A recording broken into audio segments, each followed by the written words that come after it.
à tous et bienvenue sur l'Idée Inspire, la chaîne podcast qui partage avec et sur les leaders inspirants. Je suis Céline de Almeida, master coach pour dirigeants d'entreprise. Et pour ce troisième épisode, j'ai le plaisir d'accueillir aujourd'hui François Le Bailly, qui est fondateur et dirigeant de FL Executive Search. C'est une entreprise qui est spécialisée dans la chasse de tête en France et à l'international. François se définit comme un artisan du recrutement, mettant en avant une approche sur mesure pour répondre aux besoins de ses clients. Donc, nous allons plonger dans son parcours, dans son engagement pour le recrutement et aussi sa vision pour l'avenir de cette industrie qui est passionnante et qui a fait pendant plusieurs années partie de ma vie personnelle, enfin plutôt professionnelle pour le coup. Puisque je suis passée, voilà, moi-même du consulting en recrutement, business manager, puis RH. Donc c'est un sujet vraiment qui résonne avec mon histoire et qui parle à beaucoup d'entre vous. Donc François, ravi de t'accueillir avec nous aujourd'hui. Merci, bonjour Céline. Bienvenue à toi, je suis vraiment ravie, de t'accueillir pour ce troisième épisode. Donc on va rentrer dans le vif du sujet. On va faire ta connaissance, directement François, si tu veux bien. Donc pour commencer, pourrais-tu, nous parler de ton parcours et de ce qui t'a conduit finalement à fonder FL Executive Search?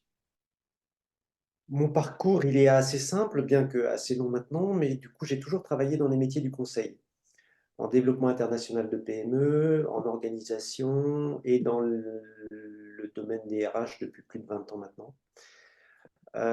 Et j'ai été peu à peu happé. Alors, j'aime beaucoup ces métiers du conseil où il y a du contact avec de l'extérieur, des clients, de la variété, des sujets traités, etc., etc.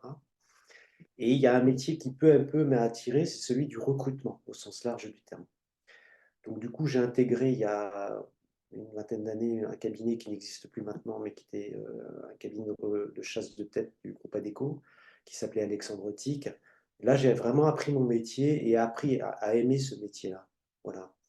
Donc j'ai fait mon chemin, j'ai grandi dans le groupe Adecco, j'ai pris des responsabilités, j'ai été membre du comité de direction d'une des filiales d'externalisation de la fonction RH.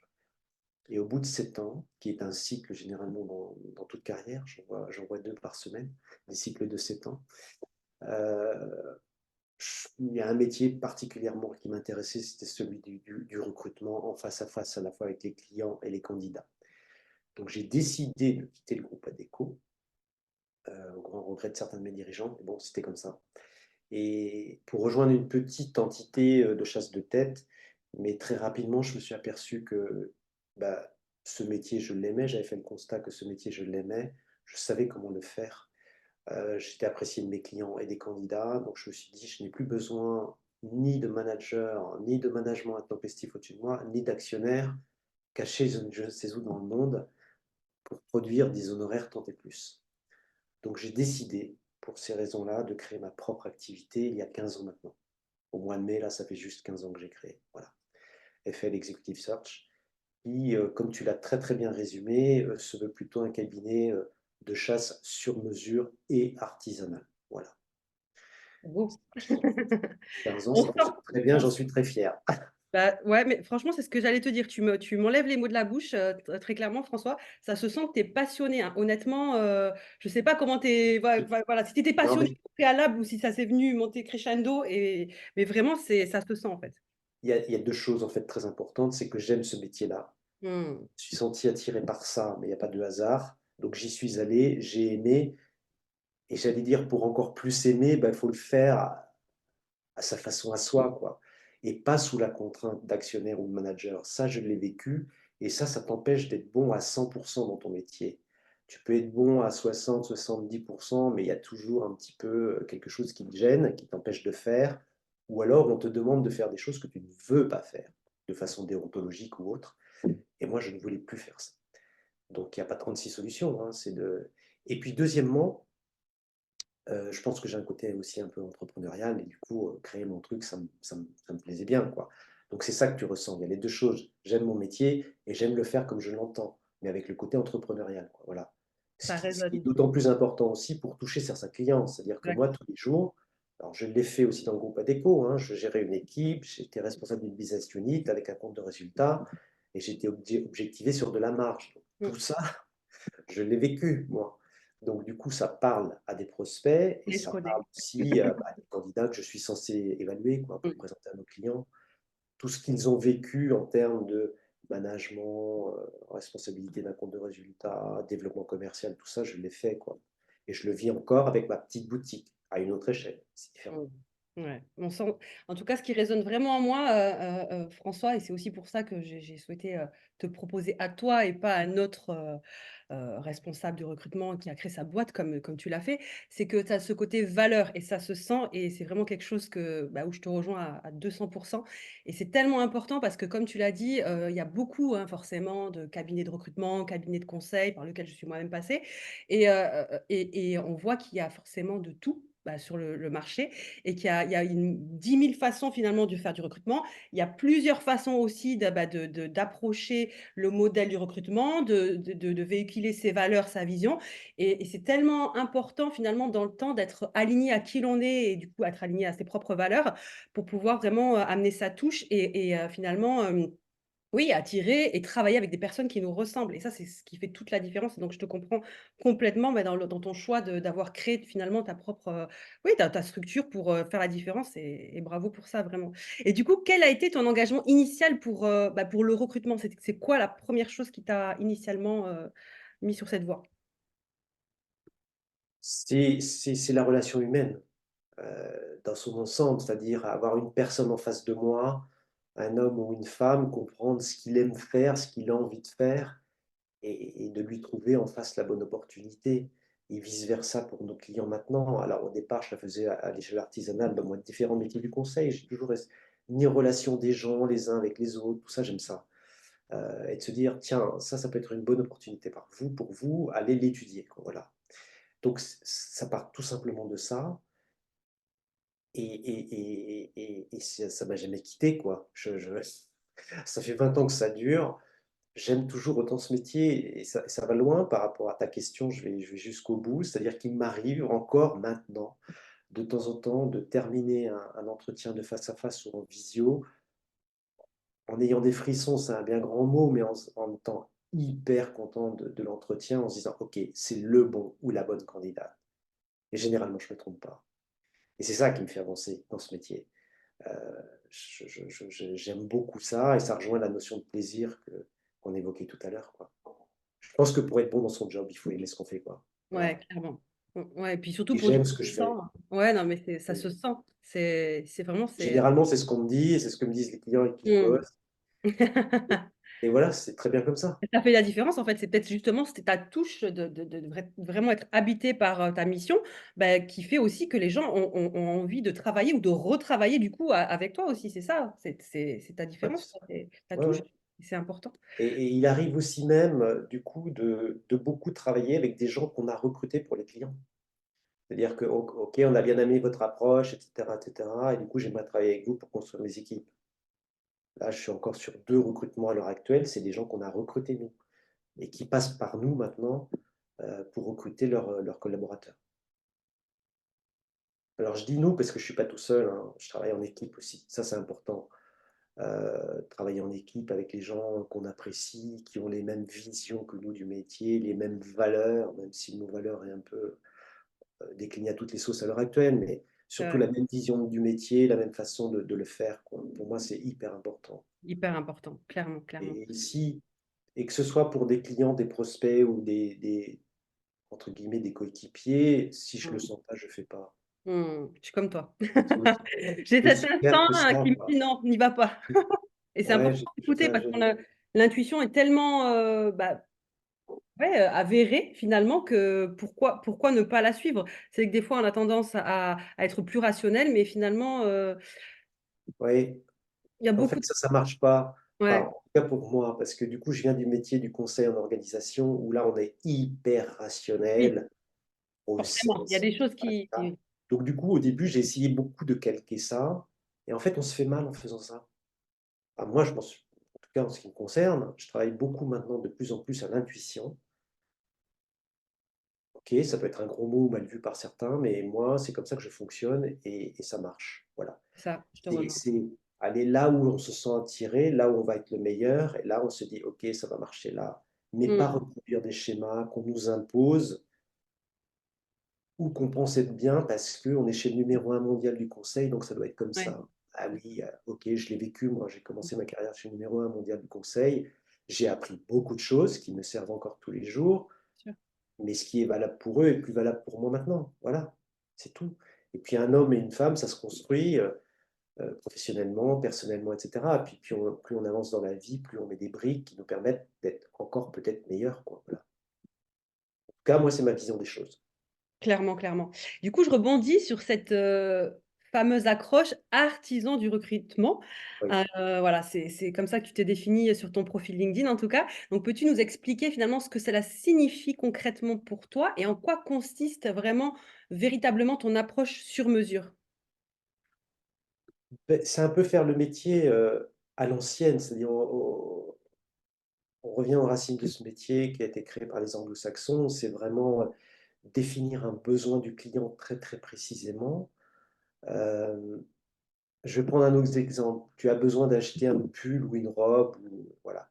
Ou alors tu peux aller chez il y a plein d'enseignes qui ferment en ce moment, mais tu peux aller, dans un droperie pour acheter une robe pas très chère, à 20-30 € et puis tu peux te dire: «Bah, là, voilà, j'ai une belle occasion, j'ai envie d'acheter une très, très belle robe pour me faire plaisir, pour faire plaisir à la personne qui est avec moi ou peu importe» et tu vas la faire faire sur mesure. Voilà. Tu vas choisir le tissu, les couleurs, la forme, voilà, et cetera, et cetera.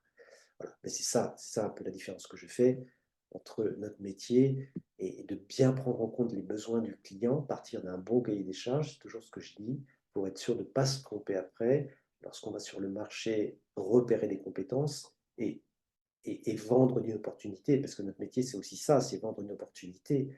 C'est pas simplement de se dire: «Ah, il a un beau CV ou elle a un beau CV, je vais la présenter au client». Non, moi ça, c'est pas mon métier. Mon métier, c'est d'aller plus loin que ça. Et donc, du coup, après, on rejoint l'accompagnement du candidat dans le processus de recrutement, dans son intégration, jusqu'à la fin de sa période d'essai, pour être sûr que tout matche bien, quoi. Qu'on a bien vendu ce qui était prévu au départ et qu'une fois qu'il a intégré l'entreprise, bah, il se retrouve dans ce qu'on lui a vendu, quoi, à la fois du côté de l'entreprise et nous. Et généralement, il n'y a pas trop d'erreurs de casting. Il n'y en a Ouais. pas. Ouais et C'est puis ça la ce notion du changement recrutement et c'est le temps passé et là j'en reviens à ce que je disais tout à l'heure sur la création d'un cabinet. C'est-à-dire que moi, si j'ai envie de passer 3 heures de temps dans un processus d'évaluation avec un candidat, c'est mon problème et personne ne va me dire: «Attends, tu passes trop de temps là, il faut passer à une autre mission pour apporter un peu plus d'argent au cabinet», d'accord? Moi, je fais pas ça et si on m'appelle un soir à 20 h, bah, je décroche à 20 h. un vrai passionné. Mais tant que Oui, c'est souhaité, c'est toujours ça, en fait. C'est parce que comme tu l'as dit, quand on est dans des cabinets, que c'est pas nous, forcément qui sommes à la tête du cabinet en question, quand on a des choses qui sont imposées, qui ne viennent pas de nous, forcément, on va être, ça va c c on va pas avoir cette même implication. Forcément, au bout d'un moment, ça va même ressentir qu'il y a un décalage et quand on est vraiment habité, finalement, c'est un plaisir. C'est enfin, là, de ce que tu nous laisses, oui, apparaître, c'est une ouais, c'est une passion, ça fait partie de toi et peu importe l'heure finalement, toi ça te fait même plaisir finalement d'être là pour tes clients et waouh, c'est beau. ouais. Alors, il y a des limites, hein, Voilà, il faut quand même savoir se mettre des limites, c'est ce que j'allais on te est dire. bien d'accord, mais je travaille pas le week-end, je Oui, travaille pas pendant les bon, vacances, ça va. Tu sais quand même voilà. couper, tu me rassures aussi. Oui, ça a pas toujours été le cas, mais Ah, bon, mais avec l'âge, j'arrive à ça, quoi génial, génial et et ouais et c'est et ça marche, aussi bien, hein. oui, Ça marche peut-être même mieux. Là, je m'adresse à la coach que tu es, parce que du coup, on est alignés par rapport à ce dont on a besoin, son cycle, ses cycles, parce voilà, qu'on ça, tous et de repos, de distraction, d'envie de faire autre chose, voilà et puis de se nourrir d'autres choses aussi parce que bien si on sûr. est 24 heures sur 24 en train de bosser Mmh, 7 jours sur 7, tellement important. moi, je crois pas à ça. Non, Heu, moi non plus.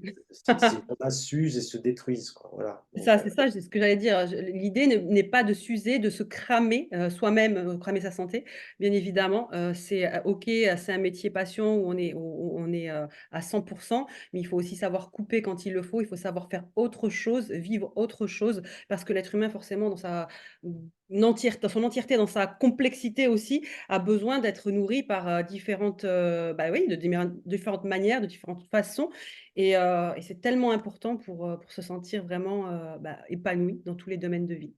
C'est ce que je prône en tout cas. oui, oui, Mmh, je sais. Alors du D'où coup, ma remarque. dans un monde, finalement, François, où on va se le dire très clairement, hein, les meilleurs talents, sont souvent assez difficiles à trouver, Oui. quelles sont les méthodes, ou les stratégies que tu utilises pour les identifier et aussi les contacter? Bah, il y a les méthodes un peu traditionnelles, qui sont des bases de données, le réseau professionnel LinkedIn, bien évidemment, tout le monde dit: «Non, non», mais tout le monde y est, hein, 65 du business se fait sur LinkedIn maintenant, donc voilà. Ça, c'est une première amorce. Il y a une deuxième amorce aussi qui est sur des demandes très, très spécifiques de certains clients dans certains secteurs d'activité, c'est d'aller voir sur ces secteurs-là ce qu'il se passe, quoi. C'est-à-dire de repérer les gens qui travaillent dans ces secteurs, heu, les approcher, et puis commencer à discuter avec eux. Je travaille aussi avec un cabinet anglais par ailleurs sur d'autres types de recherches. Les Anglais utilisent l'expression de «parler au marché» et c'est vraiment ça, quoi. On va parler au marché, donc on commence à avoir deux trois informations sur le marché, qui fait quoi, où, et cetera, et c'est comme ça qu'on commence à repérer d'autres talents qui sont ni sur les bases de données, ni sur LinkedIn, quoi, voilà. Donc il y a pas que ça. Il y a aussi notre connaissance du marché, comment approcher les gens et comment essayer d'avoir des noms de gens qui pourraient être intéressés par ça. Nous, on travaille avec un grand groupe français, heu qui a sa propre équipe de recherche de 25 personnes. Bon, ils ont tous 25 dossiers à traiter. Ils ne peuvent pas faire de la chasse comme on le fait tout à l'heure, et je reviens à la notion d'artisanat de tout à l'heure. Donc nous, ils nous appellent quand ils n'arrivent pas à trouver eux. Et ils ont une équipe de 25 chasseurs. Ouais. Et nous, on arrive à trouver derrière. Voilà. Mmh. Parce que bah, on applique la méthode que je viens de décrire, quoi, voilà. Et qu'on est une équipe de 3 ou 4 à être des chasseurs professionnels. Moi, je travaille avec des chargés de recherche, c'est-à-dire celles qui vont aller chercher les candidats. Bon, ce sont généralement des femmes, mais j'ai aussi un homme dans l'équipe, bah, qui font ça depuis 20 ans. Donc, elles savent très, très bien le faire, quoi. Donc, euh, Ouais. donc moi, quand elles me présentent un candidat ou une candidate, je sais que c'est bon, je peux prendre rendez-vous, il n'y a pas d'erreur. Voilà. Ouais, c'est bien ça. C'est bien d'être, épaulé d'une équipe, bah, sur lesquelles vous êtes vraiment sur la même ligne directrice, les mêmes visions, oui, les mêmes approches et tu sais que forcément les personnes qui vont te proposer, c'est potentiellement oui, des candidats à forte expertise et expérience donc du coup, tu sais où tu vas et c'est tellement important et justement je rebondis sur ce que tu as dit, c'est vraiment fort en fait, parler au marché et c'est tellement ça en fait parce que on revient toujours à cette notion d'humain, ça reste quand même de l'humain, on gère de l'humain et savoir s'entourer, bah, du coup d'autres humains, de savoir, discuter, communiquer et anticiper aussi, par rapport à ce que tu disais tout à l'heure, il y a quelque part créer ce besoin en fait. C'est être là en anticipation quelque part, pour créer ce besoin et détecter, finalement la pépite qui pourra, aider, telle entreprise, telle équipe et je pense que ça vient aussi forcément avec le temps, avec les relations, avec la connaissance, bah, de son marché et cetera et c'est là où vraiment je pense que la différence se fait, peut-être avec un recruteur, bah, plutôt junior, même si bon, voilà, il y a aucun sens, négatif à ça, hein. Forcément, on démarre tous de quelque part, mais voilà, le fait de vraiment connaître son métier, le marché, ses clients et leurs besoins vraiment véritablement, c'est vraiment un gros atout à jouer, ça c'est clair. Et il y a une façon de parler aussi au marché, c'est-à-dire qu'il y a l'expression de parler au marché, mais encore faut-il savoir comment lui parler. Et donc, du coup, avec un petit peu plus d'expérience, et cetera, je pense qu'on fait aussi la différence, quoi. C'est-à-dire que les personnes, les chargés de recherche avec lesquels je travaille, savent comment aborder les personnes, laisser un message et donner envie de rappeler, quoi. Puisque les bons, comme sont tous sollicités, et surtout en période actuelle, 3 ou 4 fois par semaine, quoi. Donc si on ne sait pas comment les approcher et comment leur parler, bah, il y a peu de chances qu'on arrive à les avoir, quoi. C'est clair. Donc, Mmh. à leur parler Complètement. en tout cas. Mmh. Donc du coup, ça, c'est vraiment très, très important. c'est clair, c'est clair. Et par rapport à tout ça, justement, tu parlais tout à l'heure de cabinets anglais, donc je sais que tu travailles en étroite collaboration avec notamment des cabinets anglais. Quelle est ta vision pour l'avenir du recrutement en France et aussi à l'international, du coup? Et comment penses-tu, bah, que cette industrie va évoluer dans les années à venir? Comme elle le fait, à mon avis, depuis 40 ou 50 ans, c'est-à-dire qu'il y a des cycles dans lesquels ça se porte bien, dans lesquels parfois ça se porte moins bien, il y a des variations, de marché, d'opportunités, de situations économiques françaises et mondiales. Bah, faut faire avec, quoi, et il y aura toujours des chasseurs de tête. Il y aura toujours des chasseurs de tête. Maintenant, il faut s'adapter en permanence à l'évolution du marché. Moi, quand j'ai commencé mon métier, les chargés de recherche, ils avaient des annuaires papier, des annuaires écoles. Moi, j'ai vu une armoire remplie d'annuaires écoles papier et on envoyait des petites lettres manuscrites aux candidats pour: «Voulez-vous bien nous» tu le spectre, dans lequel on vit maintenant, où tout se passe par internet et cetera. L'intelligence artificielle arrive, il va falloir s'adapter à d'autres techniques. Mmh, Mais le métier in fine reste le même. ça, ouais. On est toujours dans les rapports humains. En Mmh. tout cas, moi je l'espère, j'ai pas envie de travailler avec des Oui. avatars Ah ou non. des non, non, non, non, je le ferai pas ça. Mais je m'aperçois de toute façon en évoluant, dans ce métier et en évoluant en âge aussi, que la relation humaine est hyper importante, quoi. Et comme de plus en plus on nous vend des outils dématérialisés et cetera, ça assèche vraiment la relation, quoi. Et Clairement. et et si on en revient à ce qu'on disait au début, moi ce que j'aime, c'est la relation humaine, quoi. Donc tout ce qui est autour, les écrans, les trucs, bon OK, on fait avec parce que ce sont des outils dont on peut pas se passer. C'est-à-dire que l'exercice qu'on fait ce matin, on l'aurait pas fait il y a 15 ans, OK. Mmh. Mais mais en restant toujours connecté à l'humain en ce qui me concerne, voilà. Donc ce métier existera toujours, il faudra s'adapter à la technologie, mais la finalité restera la même, c'est-à-dire aller chercher des compétences pour que l'entreprise soit meilleure. Après, il faut aussi prendre l'outil internet et le distanciel du coup, puisque même nous là, on fait cet exercice en distanciel et moi, je sais que comme je te l'ai dit, je travaille pas mal aussi en distanciel. Faut savoir prendre il y a comme dans tout en fait, il y a à prendre et à laisser. Donc à partir du moment où on garde, bah, la ligne droite sur nos valeurs, sur notre vision, sur notre approche, heu, en fait, les outils sont juste là pour, nous faciliter nous faciliter et nous aider à travailler et à toucher finalement, encore plus de personnes. Enfin, en tout cas, moi, c'est ma vision et mon souhait, profond. Mais il n'empêche que j'arrive très, très bien à nouer, en tout cas, ce qui quand toujours, pour moi, hein, je parle pour moi bien évidemment, mais pour d'autres personnes aussi, bah, que je dans le même métier que moi ou même, bah, même, les recruteurs, hein. Moi, je sais qu'on faisait quand même pas mal de visio aussi, malgré tout, parce qu'il y avait aussi des personnes qui étaient à l'étranger à l'époque. Et donc déjà, ça enfin, il y a quelques années, hein, ça ne date pas non plus il y a d'une quinzaine d'années, mais voilà, c'était déjà des choses qui se faisaient et je pense que ça peut aussi, faciliter le business, faciliter l'approche plus globale, ne pas se mettre de limites, clairement, c'est ça l'idée aussi, mais tout en gardant, bah, bien évidemment, cet aspect humain, relationnel, de proximité, d'empathie, de communicants, qui sont tellement, nécessaires et c'est vraiment des atouts clés finalement dans le domaine, humain et oui, du recrutement, bien évidemment.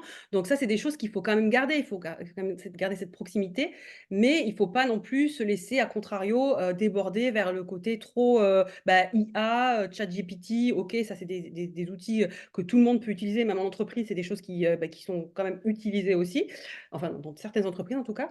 Mais ça facilite, mais il faut pas oublier l'essentiel et qui est l'humain forcément et ne pas, se détourner de ça. Ça, c'est la base, clairement. Ouais, je suis d'accord, je suis complètement d'accord et justement, tu en as un petit peu parlé, donc je rebondis sur ça parce que c'est vraiment un défi que je vois, bah, très fréquemment et toi, bah, encore plus, hein, forcément. Face aux défis, actuels, bah, du marché du travail qui est quand même assez complexe, disons le mot, disons le mot tel qu'il est aujourd'hui, tel que la pénurie des talents, ça on l'a dit, bah, aussi voilà, on vient de le dire, à l'instant, les nouvelles technologies. Quelles sont les compétences et les qualités clés que tu recherches chez les candidats aujourd'hui? Question à laquelle il est difficile de répondre, parce que depuis 15 ans que j'ai créé ce cabinet, je crois qu'on n'a jamais fait la même recherche. Donc, c'est l'exemple que je cite souvent, c'est-à-dire qu'un DRH, une demande de recrutement de DRH dans une entreprise A ne va pas être la même demande qu'un DRH dans une entreprise B et C et D et cetera et ainsi de suite. Donc à chaque fois et on en rejoint on en revient à ce qu'on disait au début sur le côté artisanal, c'est bien comprendre ce que veut l'entreprise, pourquoi, comment et quel type de personne elle souhaite intégrer. Et ça, il y a pas 2 recherches qui se ressemblent. OK, ça va être toujours un DRH, mais la fonction n'est pas la même, l'environnement n'est pas le même, le secteur n'est pas le même, donc la personne ne sera pas la même. Voilà. Et c'est ça, enfin, en tout cas, moi, c'est ce qui fait l'intérêt de mon job, hein, c'est de justement trouver des talents un peu différents. Heu, donc les critères varient à chaque fois, quoi. Il y a pas des critères qui reviennent de façon générale. Soit la personne, on l'appelle au bon moment, il est intéressé par l'opportunité, on creuse et on voit si elle a les aptitudes qui correspondent au cahier des charges défini avec le client, soit on s'arrête là, voilà. Mais à chaque fois, c'est différent. À chaque fois, c'est différent. Et par rapport justement, à cette, je rebondis encore, par rapport à cette, multiplication, des nouvelles technologies, est-ce qu'il y a quelque chose qui a changé par rapport à ton approche, d'il y a quelques années où il y avait pas tout ça, en fait? Oui, bah, on travaille beaucoup par visio maintenant, hein, que ce Oui, soit avec les clients ou avec les candidats. Moi, il y a qu'à avant la pandémie, moi, je recevais tous mes candidats en face à face. tu avais dit oui, ouais. J'en Ouais, reçois plus un, quasiment plus un. Tout le monde a appris à travailler avec les visios. En région parisienne, tu gommes les temps de transport pour les uns et les autres. ouais. C'est vrai qu'en région Heu, parisienne, c'est quand même un sacré tu vois plus quoi, inviter un candidat, mmh. alors peut-être des exceptions très, très rares et cetera, mais le temps de transport étant gommé, l'intérêt de la visio, c'est que tu commences à l'heure et que tu finis à l'heure. Ça, dans un environnement français, c'était quasiment impossible avant. Là, ça a apporté ça et du coup, on économise en temps de transport, en fatigue, en énergie et cetera et du coup, on peut concentrer ses efforts sur autre chose. Mmh. Alors moi, au début, ça m'effrayait un petit peu parce que comme j'aime bien les rapports humains, bah, je trouve qu'on se nourrit plus d'un entretien en face à face physique qu'un entretien en face à face vidéo, mais en fait, on Est-ce que tu es apprend. nourri là? Rassure-moi. Est-ce que tu es nourri là, actuellement entre notre échange en visio? Est-ce que pardon? Est-ce que tu te sens nourri, pardon, avec notre échange? Oui, mais Ah! c'est ce que j'allais dire, c'est qu'on apprend à travailler un peu différemment, mais la rencontre, en face à face, c'est quand même plus riche, me semble-t-il, quoi, voilà. Maintenant, ça ne nous empêche pas de faire notre travail, voilà. C'est ça. C'est ça Et l'intérêt. du coup, bah, pour rebondir sur ce que tu dis, il y aurait pas cette visio, à Mmh. distance, l'un de l'autre, on le ferait pas et on vivrait pas ce moment-là Bah, non, et moi, je suis très content de vivre ce moment-là avec toi. merci. Bah, moi aussi et je Même pense ce que qui ça n'aurait ça pas été possible mmh. il y a 5 ou 6 ans, enfin, Ah non, mais clairement, on est d'accord. tu vois? Après, il faut savoir, comme j'ai dit, en fait, il faut savoir en prendre et en laisser forcément, mais quand ça peut te faciliter et justement, moi, c'est toujours dans cette idée de ne pas se limiter, de ne pas se couper, tu vois? Parce que autant nous, on est en train de communiquer, mais ça va apporter à d'autres personnes qui vont voir cette vidéo, cet audio, qui sont pas avec nous physiquement et tu vois? C'est ça l'idée, c'est que pourquoi pas profiter justement de certains outils et technologies? Tout comme en entreprise aujourd'hui, voilà, tu le sais aussi qu'ils doivent très certainement, se faciliter la vie avec bon nombre d'outils, de nouvelles technologies, tu vois? Donc, autant en profiter, mais en restant, je pense, toujours ancré sur, la base qui est l'humain, avec des valeurs humaines forcément, Oui, comme ça, une machine, un robot, tu pourras pas, avoir cette conversation-là ou cette approche-là ou ce niveau de compétence et de qualité humaine. Ça, voilà, ça c'est bien évidemment, impossible. et ne pas s'abriter non plus derrière la technologie, parce que je pense qu'il y a Oui, il y a il y a il y a il y a il y a des gens qui aiment bien s'abriter derrière la technologie pour soit ne pas avancer, soit ne pas faire ce qu'ils doivent faire, et cetera. Pas que ce soit un écran ou un masque, quoi, voilà. Mais il faut l'utiliser de façon, pertinente. c'est ça, c'est ça. Exactement. J'ai une dernière question à te poser. On arrive déjà à la fin de notre Déjà, entretien. Bah oui, ça passe vite, hein. Quel conseil donnerais-tu, François, aux entreprises et aux candidats, qui cherchent à réussir leur processus de recrutement? qu'est-ce qu'on pardon? J'ai pas entendu la Quel première. conseil donnerais-tu aux entreprises et Ah, aussi aux candidats qui cherchent à réussir leur processus de recrutement? ouais, alors très bonne question parce qu'à l'heure actuelle, déjà aux entreprises, c'est de bien savoir ce qu'elles veulent et de bien savoir si elles ont un besoin précis. Voilà, parce que dans les 2 cas, si on n'a pas ça, on part de travers, on trouve jamais. CF, ce qu'on disait tout à l'heure sur la vente de l'opportunité au marché, hein. Moi, je disais, j'ai eu une autre interview, récemment avec quelqu'un d'autre, je refuse certaines missions Ah oui, ouais, ouais. parce que le besoin n'est pas clair, Mmh. ou je Ouais. ne le sens pas, ou Non, je pas sens pour que le besoin ne va pas être vendable sur le marché, donc c'est pas la peine de facturer un 1er V et puis de se dire après: «Bah, non, non, certains le font, nous on le fait pas». Nous, on dit: «Cette mission n'est pas faite pour nous», voilà, ou «On ne prend pas votre mission pour telle et telle raison». Mmh. D'accord? D'accord. Donc Mmh. on est jusque-là aussi, dans le côté artisanal. Hem et deuxièmement, au candidat, c'est soit vous êtes intéressé et OK, on creuse, soit vous n'êtes pas intéressé et on s'arrête là, Oui, ça va d'accord? dans les 2 sens, ouais. Personne n'a de temps à perdre. Mmh, bien sûr. Voilà et ça, c'est aussi notre job de vérifier que les gens sont vraiment bien intéressés. Donc ça marche à 2 niveaux, ça fonctionne à 2 niveaux et ces 2 niveaux-là, ça fait partie de notre job aussi de bien le mesurer pour être sûr de ne pas se tromper. Moi, j'ai plus de temps à perdre, quoi, sur des missions qui vont pas aboutir ou qui sont pas bien vues en interne ou alors il y a un décalage entre la RH et l'opérationnel. Là, j'ai Heu, connu ça. c'est même pas la peine d'y aller, quoi. Moi, j'exige à chaque fois qu'il y ait la DRH et l'opérationnel qui soient là pour faire le Ouais. cahier des charges avec, la chargée de recherche et moi-même. Donc on est 4 dans cette réunion de démarrage. S'il y a pas ça, on fait pas, c'est pas la peine. Parce Mmh. qu'après on nous rajoute quelqu'un dans le process et cetera, qui voit la personne différemment et cetera. Je dis: «Attendez, vous n'étiez pas là au départ, donc Ah, il y a des nouvelles données, des nous on n'est informations. pas une machine à présenter des CV, hein. On est là pour faire du travail qualitatif de recrutement, voilà et de chasse de tête. Donc ça implique ce que ça implique, j'en assume toutes les conséquences. J'aime beaucoup et je partage complètement ta vision, François. Merci. Merci infiniment, François, bah, pour cet, échange très enrichissant, pour ta vision, bah, du recrutement et de l'avenir du travail plus globalement. Vraiment, j'ai adoré échanger avec toi, te recevoir aujourd'hui sur mon podcast. Je suis vraiment reconnaissante et je pense que ça va beaucoup résonner avec, bah, pas mal des auditeurs. Avant de nous quitter, pourrais-tu nous dire où est-ce qu'on peut, bah, te trouver? Où est-ce qu'on peut en savoir plus sur toi et sur ton travail? Bah, il y a 2 éléments. Il y a LinkedIn déjà où je publie pas mal de choses, toutes les semaines et puis, bah, sur notre site internet, voilà.